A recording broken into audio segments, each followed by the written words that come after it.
Малце почекавме нека минута, нека ще дотвори. Еве една добра австралијска куќа. Значи одма од другата страна му е морето, има само малку галама од патот и е скроз до самата вода. Еве некои мали згради овде, така наречени таунхаус. Значи куќа поголема, така по наше кажено, со различни влезови. Овде ова се продава нешто или се изнајмува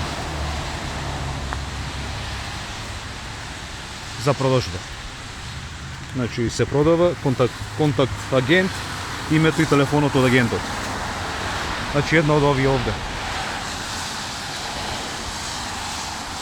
Овие се овде апартмани. Значи баш она до самата вода. Една прометна улица и од другата страна се овие апартмани и куќи.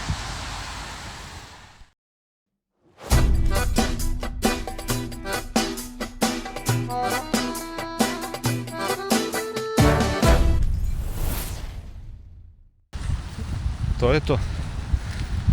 Почитувани YouTube пријатели, срдечен поздрав ви испраќам на сите вас кои го гледате каналот Австралијски живот од овде, од Сиднеј, од далечната Австралија. Инаку ако сте за прв пат на каналот, јас сум Радко и аплодирам видеа од нормално македонската заедница која живее на овој континент, животни интересни, лични животни искуства, приказни и така натаму и така натаму. Секој ќе гледам колку има други канали освен македонски, српски, хрватски, босански. И со обзир на колку македонци живеат овде во Австралија, а од овој канал, од каналот Австралијски живот, единствениот од кој произлегува по некој видео на ова YouTube небо, е стварно човек да се чуди. Моментално се наоѓаме во местото Брајтон, значи на утринско пешачење, али не се погоди баш времето кој што треба. Од десната страна е океанот, не е отворен океан, туку е една врста на залив недалек од кај што живееме и пред неколку дена имавме надојдено вода доста, значи од плимата и цела ова патека беше наросена со песок. Инаку едно место кај што идат доста луѓе да си излезат малку на чист воздух, да напуштат куќата и малку да го пуштат мозокот во лер. Значи, ова е едно од многуте места за да се релаксира човек. Летно време, нормално, ова плажа која моментално гледате е, да не речам, скроз полна, многу луѓе идат баш на ова место. Пред неколку дена аплодирав едно видео од Македонската црква овде во Сиднеј, значи на денот на Света Петка, на 8 август. Имаше доста луѓе собрани на тој патрон ден кој се прославуваше во самата воистоимениот македонски храм во Света Петка. И сега да не ви го прераскажам видеото, може да се провери на каналот. Имаше околу, по моја проценка, може 300-400 луѓе кои беа во горните простори на црквата. Еден од најинтересните хайлайтс, еден од најинтересните моменти беше носењето на таа чудотворна руска икона. Значи, ако добро се сеќавам, Курс Корен, иконата од Русија која датирала од 13 век, ако добро се сеќавам. Запознав едно младо, доста интелигентно момче по име Александар Младеновски, кој беше директно тој кој го организираше овој настан со тие свештени лица од Србија и од Русија, кои нормално на задграничната црква, руската и српската, се не ме држете точно за збор, дали се од од Америка, дали од Канада, само знам дека беа по покана на управата на Македонската црква Света Петка со директно учество на нова, како што веќе спомнав, младо момче Александар Младеновски. Негде имаше 700-800 прегледи на првите 24 сати, што е релативно добро за еден мал канал како што е каналот Австралијски живот. Мислам дека испадне добро видео, нарочито со неколку членови на управата кои не запозна со активностите на Македонската црква, на културно-уметничкиот центар внатре, каде што редовно се одржаваат проби за играорни групи и така натаму, така да вреди да се погледне видеото. Се вика чудотворната руска икона во црквата Света Петка овде во Сиднеј. Сега морам да кажам, кога се спомена за тие видеа, имав едно видео претходно направено со еден мој гостин. Значи се работеше за Менде и Менде ни каже една многу интересна приказна за, меѓу другото, пошто така беше отпуштен муабет, си правевме разговор на повеќе теми и неколку работи кои ги спомнавме беше исто така, односно Менде рече дека во старечки дом му побарале $6,000 гаранција за неговата мајка. Меѓу другото, Менде спомнуваше една цифра од $30,000 за лечење на неговото куче.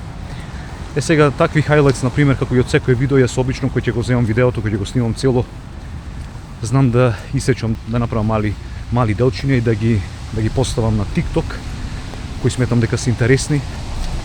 Сега морам тука да потенцирам, пошто имаше доста невкусни коментари кои беа упатени директно кон Менде. Значи коментари полни со омраза, коментари од нестрекни луѓе, коментари од луѓе кои се кријат за нивните лажни профили, директно напаѓајќи го мојот гостин со хејт, со омраза и така натаму. Така да бев приморан да ги угасам коментарите на овие две видеа. Си имаше случај, али не мислам дека во толкава мера како ова видео сега. Не е добро баш вака на овој начин да се коментира, да се дава мислење нарочито на луѓе кои не ги познаваме, луѓе кои не им ги знаеме нивните животи, не знаеме што им се случува во нивниот живот. Ако немам нешто добро да кажеме, поарно да не коментираме ништо. Дури имав еден коментар кој имаше напишано, буквално го цитирам: брат, остави ги коментарите да се посмееме малку, значи од морални причини. Како прво, овој човек нема никаква социјална мрежа, нема ни Facebook, нема ни Instagram, ни TikTok. Така да Менде појма нема што се било коментирано за него. Јас бев чисто од морални причини приморан да ги угасам тие коментари и со тој коментар кој го видов, брат, остави ги коментарите да малку да се посмееме. Мислам крајно недолично и нема да дозволам ниту сега ниту виднина на било кој мој гостин да се изживува или да се пишува, да се упатува невкусни коментари, пцовки и така натаму. Значи тоа е што се однесва до тие неколку видеа. Денеска врнежливо утро. Еве што се дешава, апсолутно нема ни еден човек на плажата. Излеговме малку, мислев дека нема да заврни, али малку не ги расипа и планоите, али цврсто вака ни уверени дека ќе пешачиме и ќе се рекреираме. Како што гледате, во теки моментално и Олимпијадата. Јас одамна престанав да гледам Евровизија, на добар пат сум да престанам и да гледам и Олимпијадата. Ова мислам дека нас се личи дека на Олимпијада ни најмалку ми не достигаат тие денови од минатиот век, нарочито од 90-тите години, кога бев јас едно младо момче од 18 до 20 години, кога отворањето на тие Олимписки игри беше традиционално во стадион со знамето на таа држава и нормално делегацијата која предводеше. Сите знаеме како треба да изгледат тие отворање на церемонија на Олимписки игри. Сега се видовме само свечена церемонија, мислам дека не. Се дрзна да ни наметнуваат некои работи кои се против нашите верувања. Мислам, јас можам да зборам лично во моје име и во име на мојата моето семејство, али за другите не можам да кажам ништо, али мислам дека и повеќето луѓе го делат истото мислење. Остатокот од светот се обидува да ни наметни некое мислење кое апсолутно немаме никакви допирни точки и се што можеме да кажеме дека ќе ги заштитуваме нашите деца. Мислам, ние не ме сваќате погрешно ништо.